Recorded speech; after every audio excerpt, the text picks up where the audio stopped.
여러분, 오늘 본문의 말씀의 주제는 사랑입니다. 7절 말씀에서도 사랑하는 자들아 우리가 서로 사랑하자, 사랑으로 시작해서 또 11절 말씀에도 사랑하는 자들아 하나님이 이같이 우리를 사랑하셨은즉 우리도 서로 사랑하는 것이 마땅하다, 사랑으로 끝나고 있습니다. 오늘 본문 5절밖에 안 되는 짧은 말씀이지만 본문 속에 사랑이라는 단어가 무려 13차례 사용되고 있습니다. 이 편지를 기록한 사도 요한은 이제 우리가 서로 사랑해야 하는데 그 사랑의 근거가 무엇인가? 그 근거가 바로 하나님의 사랑이다라고 이렇게 말씀하고 있습니다. 하나님이 우리를 먼저 사랑하셨다. 그 사랑이 얼마나 위대한 사랑인가? 하나밖에 없는 독생자 아들 예수 그리스도를 이 땅에 보내시고 화목 제물로 삼으신 그 하나님의 사랑, 그 사랑을 알고 그 사랑을 체험한 사람들은 서로 사랑하는 것이 마땅하다, 서로 사랑해야 한다라고 이렇게 말씀하고 있습니다. 여러분, 하나님이 우리를 먼저 사랑한 그 사랑, 그 하나님의 사랑은 흔히들 우리가 말하는 사랑, 이 세상의 사랑과는 전혀 다른 사랑입니다. 이 세상에 많은 사랑이 있는데요, 그 사랑은 다 조건적입니다. 조건적인 것이 특징이죠. 그래서 사랑할 만한 조건, 그것이 만족되고 충족되어져야 사랑합니다. 남녀 간의 사랑도 마찬가지고 또 친구들 간의 사랑도 마찬가지입니다. 서로가 잘해줘야 되지 어느 한쪽이 실망을 하거나 또 이제 그 사랑이 줄어들 경우에는 그 사랑의 관계는요 언제든지 위기를 맞이할 수가 있습니다. 그래서 이제 세상 사랑은 양쪽에서 다 잘해야 되는 것이지 한쪽에서만 이렇게 하게 되면 이렇게 잘 이루어지지 않는, 마치 줄을 이렇게 외줄 타는 것처럼 그런 어떤 위태위태한 것이 바로 이 세상의 사랑이다라는 겁니다. 그런데 오늘 본문에서 말하는 이 하나님의 사랑은 세상의 사랑과는 다릅니다. 조건을 따르는 사랑이 아닙니다. 무조건적인, 일방적으로 베풀어 주시는 그 사랑, 하나님의 사랑을 우리에게 이야기하고 있습니다. 그러나 우리가 이 본문의 말씀을 읽을 때에 한글 성경으로 읽어보면 이 사랑이 어떤 사랑인지, 조건 없는 사랑인지 아니면 조건이 있는 사랑인지를 정확하게 알 수가 없습니다. 하지만 여러분, 이 신약 성경을 기록한 헬라어에서는 이 사랑이라는 단어를, 우리는 사랑 이 한마디로 표현하지만 사랑이라는 단어를 네 가지로 이렇게 우리에게 표현하고 사용하고 있습니다. 하나님의 사랑을 이야기할 때는 아가페, 많이 들어보셨죠? 아가페라는 이 단어를 사용하고, 또 이제 혈육 간의, 형제 간의 사랑을 이야기할 때는 이제 스토르게라는 단어를 사용합니다. 그리고 또 남녀 간의, 이성 간의 사랑을 이야기할 때는 에로스라고 이렇게 표현하고요. 친구 간의 사랑을 이야기할 때는 필로스라고 이렇게 표현합니다. 이러한 이 사랑은 네 가지 사랑이죠. 네 가지 사랑, 하나님의 사랑을 비롯해서 이 네 가지 사랑, 남녀 간의 에로서적인 사랑, 부모 자식 간의 혈육 간의 스토로게의 사랑, 친구 간의 필로스의 사랑, 이 모든 사랑이 성경은 필요하다, 우리가 인생을 살아감에 있어서 필요한 사랑들이다라고 이렇게 이야기합니다. 하지만 이 네 가지 사랑이 하나님의 법도와 질서 안에서 이제 균형을 이룰 때에 그 사랑이 빛을 발하게 되어진다라는 겁니다. 여러분, 살아가는데 남녀 간의 사랑, 이 에로서적인 사랑이 우리 가운데 없다고 한다면 그 인생은 참으로 무미건조할 겁니다. 에로스의 사랑은요, 매력을 전제로 하는 사랑입니다. 여자와 남자가 그 사람에게서 어떤 매력을 느낄 때에 이 사랑이라는 감정이 싹트게 되어지죠. 대표적으로 여러분, 이 야곱이 라헬을 얼마나 사랑했으면 그 라헬이라고 하는 그 여인을 바라볼 때에 얼마나 매력적이었으면 7년을 수일처럼 여겼다. 아가스에서 기록되어진 솔로몬과 술람미 여인의 그 사랑 얘기도 참 매력적인 부분들이 많습니다. 그런데 그 표현을 굉장히 여러분 아가스를 읽어보면 그 사랑의 표현을 노골적으로 표현하는 것을 보게 됩니다. 마치 연예 소설을 읽는 것처럼 에로틱한 그런 분위기를 자아내는 것이 아가스거든요. 그 솔로몬이 술람미 여인을 향한 그 사랑을 그렇게 표현하고 있는 겁니다. 이처럼 여러분, 우리가 살아가면서 이성 간의 혹은 부부 간의 그 에로틱한 그 사랑은요, 우리의 인생을 더욱더 풍성하게 만들어주고 살맛나게 해주는 사랑입니다. 그러나 성경은 이러한 사랑을 부부간에 서로 사랑하되 오직 한 사람을 위해서 다른 데 눈을 돌리지 않고 정절을 지키는 그러한 사랑을 하라고 우리에게 또 요구하고 있습니다. 또 성경은 우리에게 이 혈육 간의 사랑인 스토로게의 사랑을 우리에게 말씀하죠. 스토로게 형제 간의 사랑은요, 그 사랑은 피를 중시 여깁니다. 그래서 혈육 간의 사랑이라고 이렇게 이야기를 합니다. 우리가 여러분 이제 친구도 좋아하고 또 이제 다른 어떤 직장의 동료들도 우리가 중요하게 소중하게 여기지만, 그러나 그들을 생각하는 것과 또 여러분 우리가 혈육을 나눈 형제들을 생각하는 마음은요 다릅니다. 같을 수가 없지 않습니까? 그 야곱의 가족의 그 예를 보게 되어지면 그 형제 간의 사랑이 특별하다라는 것을 알게 됩니다. 야곱은 아내가 4명이었기 때문에 그 혈육 관계가 조금 복잡합니다만, 그러나 야곱의 가정에서 정말 그 혈육 간의 사랑을 우리가 보게 되어지죠.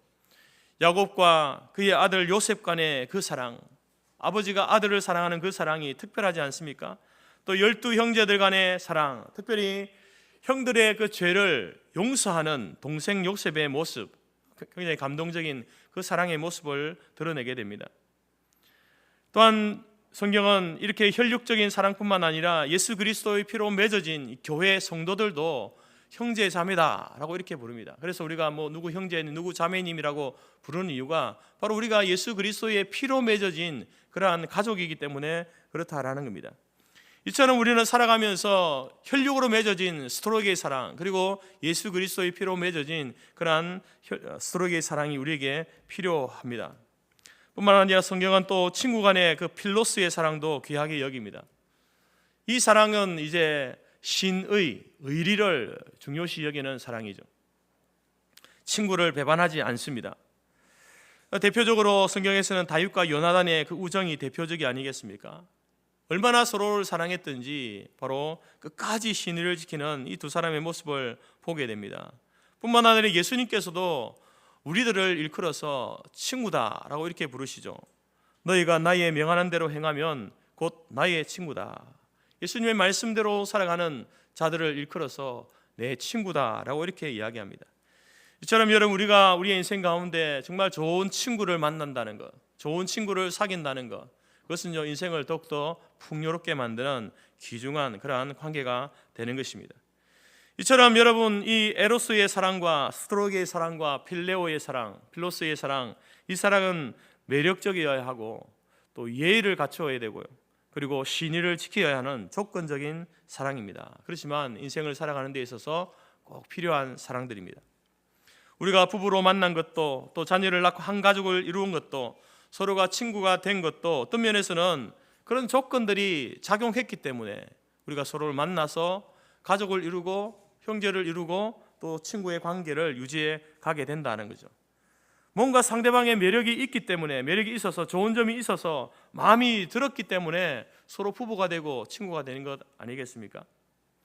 오늘 우리 성도교의 모든 성도들도 하나님이 주시는 법도와 질서 안에서 이 부부 간의 에로스적인 사랑과 가족 간의 스토로게적인 사랑과 성도 간의 필로소적인 그 사랑을 균형 있게 이루어 나가는, 그 사랑을 즐겨 나가는 우리 모두가 될 수 있기를 간절히 바랍니다. 그러나 여러분 이 사랑에 있어서 우리가 주의하고 경계해야 할 부분이 있습니다.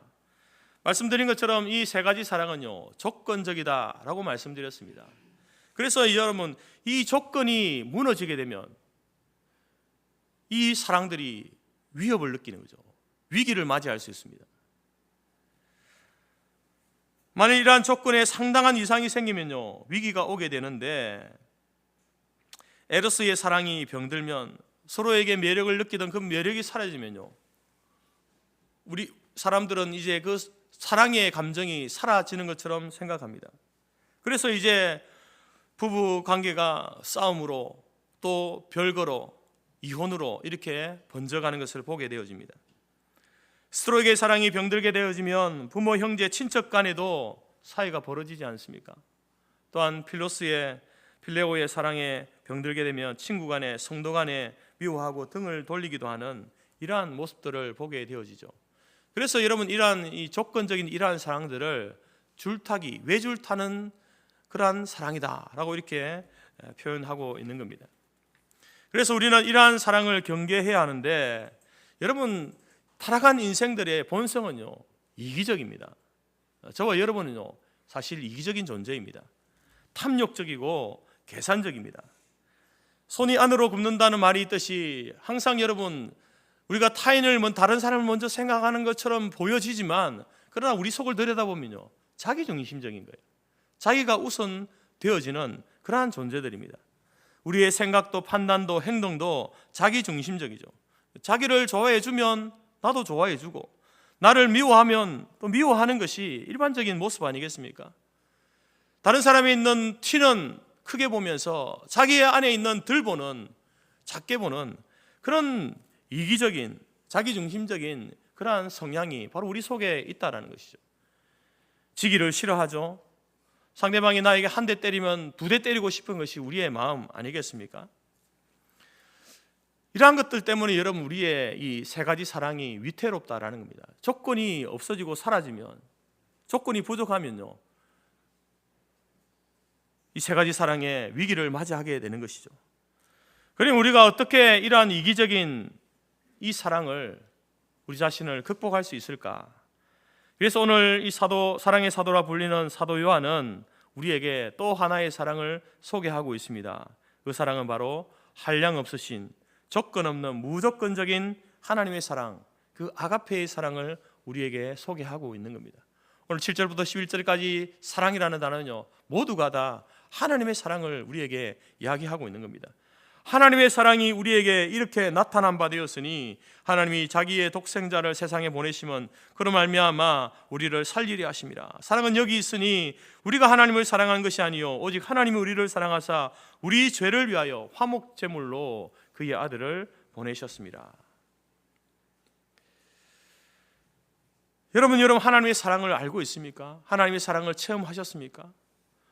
내 안에 있는 이 죄성, 이기적이고 자기중심적인 그러한 죄성 가운데에 모든 사랑의 관계를 흩어버릴 수 있는, 깨쳐버릴 수 있는 그러한 우리 자신이, 아니 하나님을 향해서 등을 지고 대적했던 우리였는데 하나님께서 우리를 여러분 사랑해 주셨다는 거예요. 하나님이 우리를 찾아와 주셨다는 거예요.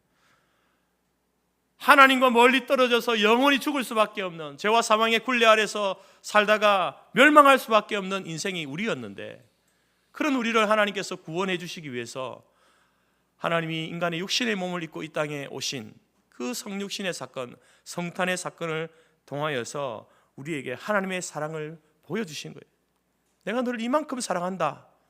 그것이 여러분 성탄의 사건입니다. 예수님이 이 땅에 오신 사건이다라는 것이죠. 우리는 그래서 그 사랑을 아는 사람들이고 체험한 사람들입니다. 그 사랑을 알기 때문에, 하나님의 사랑을 체험했기 때문에 여러분 우리 안에 있는 그 위태로운 사랑과 사랑 관계 속에서 갖게 되는 그 사랑, 위태로운 사랑을 여러분 우리가 극복할 수 있다라는 것이죠. 성경은 우리의 과거의 그 존재의 상태를 적나라하게 말해줍니다. 여러분과 저는요, 과거에 하나님을 반역한 죄인이었습니다. 영적으로 하나님을 떠난 탕자였죠.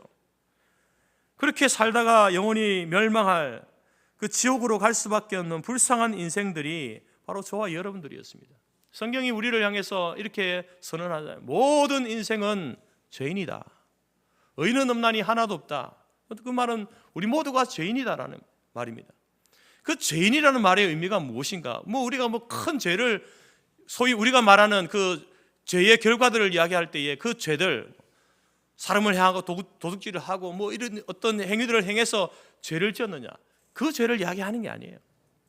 여러분 성경이 우리를 향해서 죄인이라고 말할 때는요, 우리가 하나님으로부터 멀리 떠나 있다는 거예요. 하나님을 향해서 등을 지고 살아가는 인생이다. 그것을 여러분 죄인이다, 그것이 죄다라고 이렇게 표현하는 거예요. 그래서 여러분 우리 모두는 하나님을 떠난 존재들이었습니다. 의지적으로 하나님을 등지고 세상과 짝하면서 살아갔던 존재들이 우리들이었다는 거죠. 내가 내 인생의 주인이 되어지죠. 자기중심적이고 이기적인 그러한 삶을 살았던 저희들이었습니다. 그런 우리들을 향하여서 하나님께서 우리를 찾아와 주셨다는 거죠. 왜 찾아오셨습니까? 그렇게 두면은 영원한 멸망, 지옥의 형벌 가운데 빠질 수밖에 없는 저들이기 때문에 하나님께서 우리를 구원하시기 위해서 찾아오신 것이죠. 그래서 예수님이 이 땅에 오셔서 십자가 위에서 화목 제물이 되심으로 우리의 죄를 사시고 우리를 구원하시고 구속하셔서 여러분 하나님의 사랑을 입은 자로 살게 하셨습니다. 그 하나님의 사랑을 받았다라는 사실을 우리가 알게 되어질 때에, 인정하고 고백하게 되어질 때에, 여러분 우리가 이 땅을 살아갈 때에 나 중심, 이기적인 나 중심의 그 사랑을 극복해낼 수 있는 겁니다. 여러분 우리가 우리 스스로를 한번 바라보십시오. 자기 자신을 한번 바라보십시오. 얼마나 우리가 속이 좁은 존재들입니까? 형제 사랑, 이웃 사랑 뭐 해야 된다라는 건 알지만 그것이 쉽지 않습니다. 잠시 하다가도 우리 마음이 틀어지면, 수가 틀어지면 놓아버리지 않습니까? 쉽게. 내가 이만큼 사랑하는데 그에 대한 반응이 나에게 와야 되지. 저렇게 거만하고 오만하게 행할 때에 내가 어떻게 저 사람을 사랑할 수 있나? 그게 우리의 반응들입니다. 특별히 여러분 미운 사람을 사랑한다는 것은요 힘들죠. 그래도 사랑할 만한 이유가 있고 조건이 되고 형편이 되는 사람은요 우리가 그렇게 사랑할 수 있지만 이상하게 이유 없이 미운 사람들이 있잖아요. 그런 사람들을 사랑해야 된다. 아니 심지어 우리를 향해서 대적하고 우리를 괴롭히는 원수일지라도 사랑하라고 하는데 어떻게 그 원수를 사랑할 수 있는가라는 겁니다. 우리에게는 여러분 그들을 사랑할 힘도 용서할 힘도 여러분 없습니다. 그런 우리들을 향해서 사도 요한은 아가페의 사랑, 하나님의 사랑을 이야기하는 거예요. 사랑해야 될 사람을 사랑하는 것은 누구나 할 수 있지만 사랑할 수 없는 사람을 사랑한다는 것은요 그건 불가능한 일입니다. 할 수 없는 일이죠. 그러나 그러한 사람조차도 우리에게 사랑하라고 하는 거예요. 왜 사랑하라고 하는 거예요? 너희들이 바로 그런 자였다. 너희들이 나를 떠나고 나를 대적하고 나의 원수의 삶을 살았던 너희들이었는데 내가 너희들을 아무 조건 없이 너희들을 찾아왔고 사랑해 주었다. 너희들을 살리기 위해서, 구원해 주시기 위해서 하나님 우리를 찾아와 주셨다. 그 사랑을 입은 자이기 때문에 너희 이웃을 사랑하고 형제를 사랑하고 부부와 간에 그 사랑을 회복하는 것이 그 하나님의 사랑을 안다고 한다면 넉넉하게 사랑할 수 있음을 이야기하는 겁니다. 여러분 사도 요한은 그 하나님의 사랑이 자기 자신을 향하고 있다라는 사실을 깨닫게 되었습니다. 원래 여러분 이 요한이라는 이 사람은요 뭐 남을 그렇게 사랑하고 배려하는 그런 성품의 소유자가 아니었습니다. 복음서를 보게 되면 그는 아주 거칠고 이기적인 그런 사람이었음을 소개하고 있습니다. 주님께서 12 제자를 택하실 때에 요한을 일컬어서 우레의 아들이다, 천둥의 아들이다. 여러분 얼마나 이 요한이 성격이 불같았으면 우레의 아들이다 라고 이렇게 별명을 붙였을까요? 참고 견디는 게 없는 거예요. 자기 감정대로 이렇게 내뱉는 그런 존재가 요한이었다라는 겁니다. 누가복음 9장에서는 예수님이 사마리아 지역을 지날 때에 이 마을 사람들이 예수님이 지나가는 것을 이렇게 방해하고 막았습니다. 그때 여러분 요한이 뭐라고 했냐면 화를 내면서 주님 하늘에서 불을 명하여서 이 못된 사람들을 불태워 버리십시오 이렇게 말했던 사람입니다. 마가복음 10장에서는 이제 십자가의 사건을 목전에 두고 이제 다른 제자들 몰래 주님을 찾아가서 주님께 이렇게 이야기합니다. 주님께서 영광 중에 계실 때에 저희 형 야고보는 주님 우편에 앉게 해주시고 저는 주님의 좌편에 앉게 해주십시오. 주님의 영광의 자리에 오르실 때, 왕의 자리에 오르실 때에 좌편 우편 좌우편 뭐 요즘 우리 말로 하면 영의정 좌의정 하겠다는 것 아닙니까? 좌의정 우의정 하겠다는 것 아닙니까? 그게 주님과 함께 해서 한 자리 하겠다는, 그래 너무나 이기적인 자기 이익을 추구하던 그러한 자가 바로 요한이었습니다. 그런데 이런 요한이요 뭐라고 합니까? 여러분 우리 서로 사랑합시다. 우리 서로 용납합시다. 우리 서로를 받아줍시다. 여러분, 우리가 알고 있는 그 요한의 그 모습을 상상해 볼 때에 이 서로 사랑하다라고 이 말은요, 내로남불처럼 보이는 거죠. 어떻게 해서 이 요한이 사랑을 이야기하는 사랑의 사도로 변화될 수 있었을까? 그 대답은 오직 하나밖에 없습니다. 그래도 늦게나마 이 요한이요, 예수님의 곁에서 예수님의 삶을 보면서 하나님의 사랑을 알게 된 거예요. 하나님의 사랑을 만난 거예요. 아가페의 사랑을 만난 거죠. 그 사랑이 자신을 향하고 있다라는 사실을 깨닫게 되었다라는 겁니다. 예수님 바로 옆에서 제자들의 더러운 발을 손수시켜 주시는 주님의 모습을 보았습니다. 제자들의 발을 씻겨 주시는 스승 주님의 모습. 여러분, 오늘날은 우리가 스승이 그럴 수도 있지, 제자들의 발을 씻겨주는 모습 할 수도 있지라고 생각하지만, 여러분, 이 당시의 문화적인 형태로서는요, 불가능한 일이에요. 누군가의 발을 씻겨주는 존재는 여러분, 그 집의 하인, 종, 노예만이 할 수 있는 일이었습니다. 그래서 주인이 밖에 갔다 돌아오면요, 그 집의 하인들이 물을 떠놓고 발을 씻겨주는 거예요. 노예들이 하는 일을 누가 하고 있습니까? 스승인 예수님이 하는 거죠. 그 모습을 보면서 요한이 하나님의 사랑을 알게 됩니다. 경험하게 되죠. 주님께서 마지막 성만찬 떡과 잔을 나누시면서 이렇게 말씀합니다. 이 떡은 너희를 위해 찢기는 내 몸이고 이 잔은 너희를 위해 흘리는 나의 피다. 여러분, 예수님의 그 성만찬은 예수님의 십자가의 죽으심을 상징하는 것 아닙니까? 바로 내가 너희를 위하여서 마치 어린 양, 6월절 어린 양처럼 내가 너희의 죄를 위해서 십자가에 죽는다. 그것을 미리 성만찬을 통해서 말씀하고 보여주신 것이죠. 또한 요한은 주님의 십자가 아래에서 죄인들을 위해서 피 흘려 죽으시는 주님의 모습을 보게 됩니다. 그 주님께서 여러분, 마지막 숨을 거두시는 그 직전에 뭐라고 기도하십니까? 주님, 하나님, 저들의 죄를 용서해 주옵소서. 자기를 십자가에 못 박는 유대인들과 군중들과 로마 군병들을 향하여서 하나님, 저들에게 불을 내려서 저들을 멸하여 주십시오, 이렇게 기도하는 것이 아니라, 하나님, 저들이 나를 십자가에 못 박아 죽이지만 저들의 죄를 용서해 주십시오. 저들은 저들이 하는 일을 알지 못합니다. 이렇게 그들을 위하여서, 자기를 십자가에 못 박는 자들을 위해서 기도하는 주님의 모습을 그가 보게 되어지면서, 여러분, 그 십자가의 사랑이 그 유대인들, 로마 병정들, 그들만 아니라 바로 자신을 향하고 있는 하나님의 사랑이다라는 것을 알게 되어지면서, 이 이기적이었던, 자기밖에 모르던 그런 요한의 마음을 뿌리채 흔들어 놓기에 충분했습니다. 그래서 요한은 하나님, 나밖에 몰랐던 이 죄인을 용서해 주옵소서. 드디어 이기적인 요한은 죽어가고 대신에 서로 사랑합시다, 서로 사랑합시다, 용서합시다, 나보다 형제의 사정을 더 생각합시다 라고 말하는 사랑의 사도로 변화되어져 갔던 것입니다. 그래서 여러분, 이 교회를 향하여서 쓴 요한 1, 2, 3서를 보게 되어지면, 여러분, 하나님이 우리를 이처럼 사랑하셨으니 우리도 서로 사랑합시다, 이렇게 이야기하는 거예요. 하나님의 사랑이 우리에게 먼저 왔으니 그 사랑을 입은 우리들이 여러분, 서로를 사랑하는 것이 합당합니다, 마땅합니다. 그래서 요한 1, 2, 3서에서 여러분, 사랑이라는 말요, 무려 52번이나 사용하고 있습니다. 그 하나님의 사랑을 가지고 서로 사랑합시다.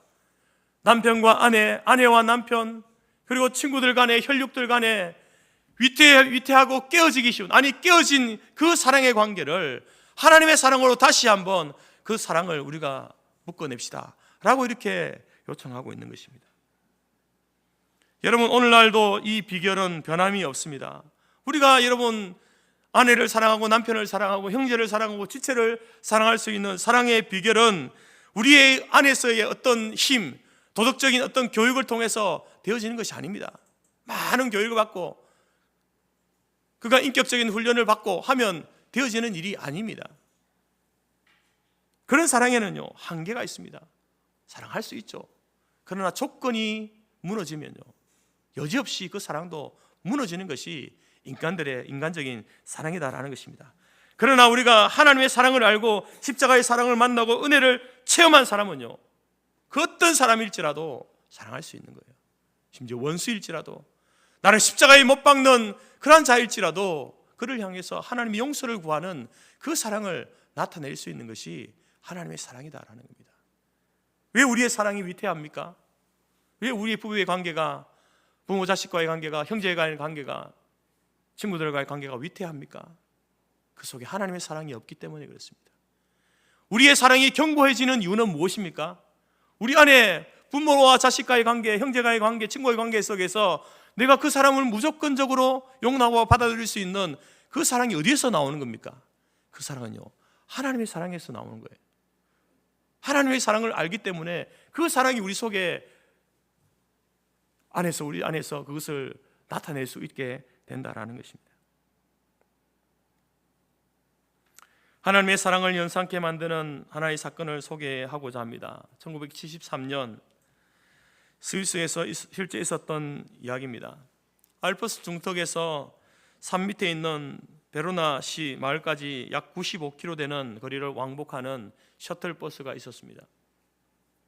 이 노선은 이제 커브길이 많고 또 이제 경사가 많이 져서, 그리고 1년 내내 이제 빙판길이어서 굉장히 위험한 그러한 길이었습니다.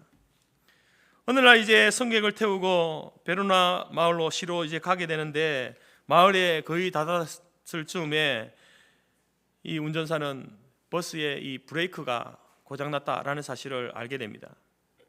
그래서 이제 내리막길을 달리고 있으니 계속해서 이제 버스가 가속이 붙는 거예요. 속도가 붙는 겁니다. 빙판길을 질주하며 속도가 붙는데, 이제 어떻게 하면 이 차를 안전하게 세울까? 이 승객들을 안전하게 할까? 그렇다고 이제 옆으로 이렇게 틀어서 어디다 하게 되어지면은 이제 낭떠러지가 있어서 모든 사람들이 이렇게 생명이 위험할 수 있는데, 이제 저기 멀리 보이는 정류장이 보이는 거예요. 그 정류장을 들이받으면은 그래도 우리가 아무도 죽지 않고 안전하게 이렇게 버스를 세울 수 있겠다라는 판단이 있었습니다.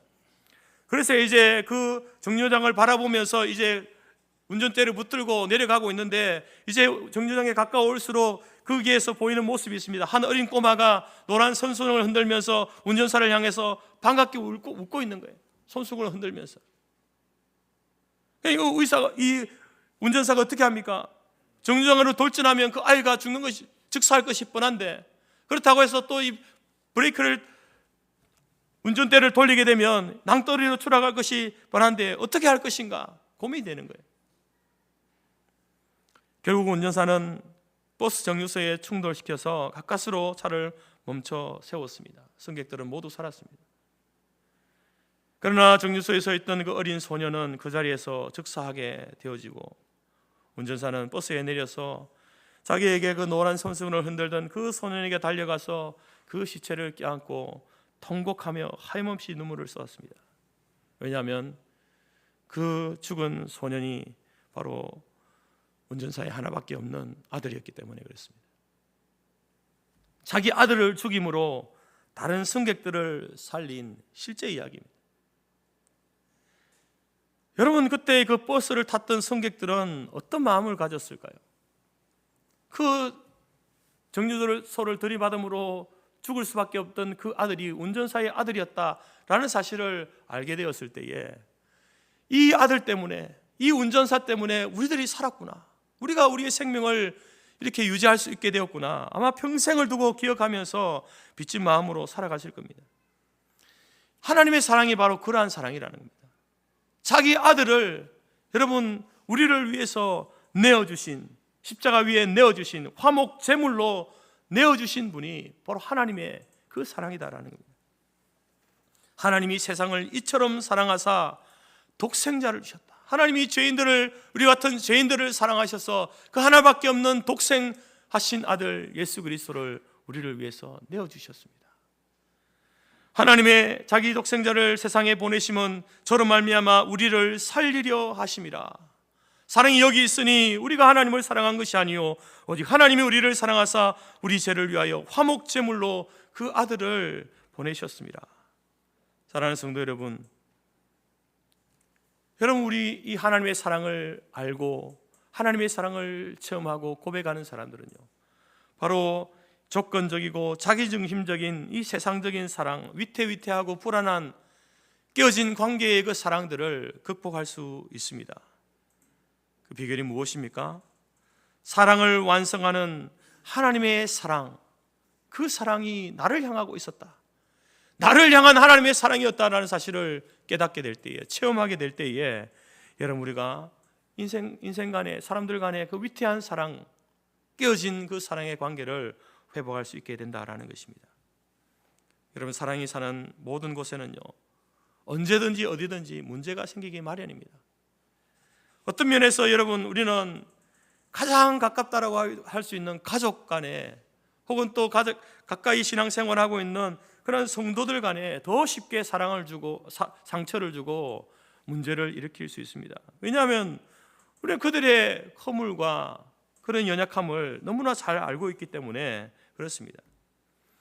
그럼에도 불구하고 여러분, 우리가 그 사랑의 관계를 유지할 수 있는 비결이 무엇입니까? 그것은 바로 우리 안에 하나님의 사랑이 있기 때문에 그런 거예요. 우리를 향해서 무조건적으로 사랑하시는 그 하나님의 사랑을, 내가 그것을 받을 만한 조건과 자격이 하등의 이유도 없음에도 불구하고 나를 사랑해 주신 그 하나님의 사랑을 내가 바라보니, 여러분, 사랑하지 못할 사람이 없는 거예요. 나 같은 것도 하나님이 사랑해 주셨는데, 그 하나님의 사랑을 받았는데, 우리의 인간의 관계 속에서, 깨어진 관계 속에서 용서하지 못하고 사랑하지 못하고 품지 못할 그러한 사람이 없다라는 겁니다.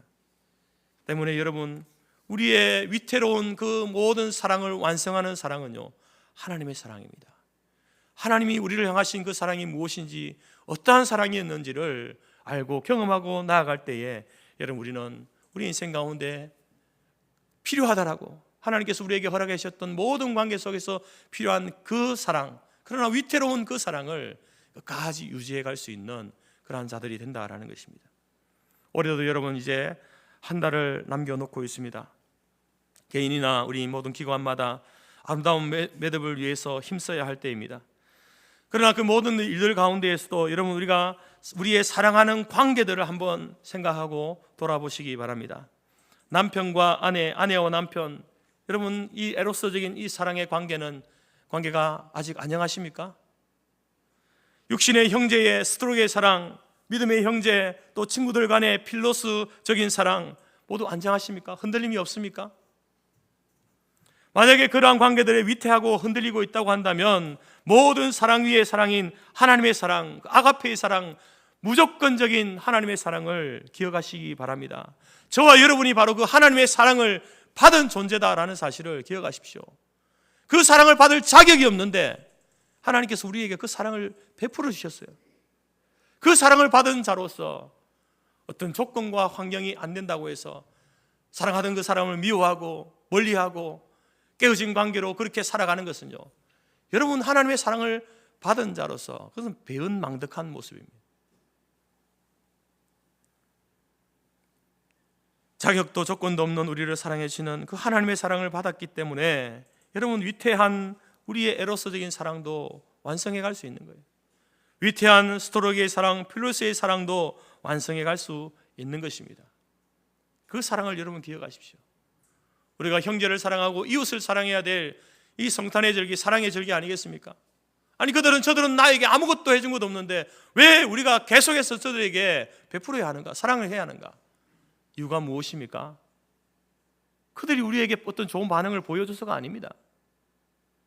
이미 우리가 하나님으로부터 그 생명의 구원의 사랑을 받았기 때문에, 받은 자이기 때문에, 그 어떤 것과도 바꿀 수 없는 그 사랑을 우리가 누리고 있기 때문에, 그 사랑을, 하나님의 사랑을 100만 분지 1이라도 갚는 그것이 무엇입니까?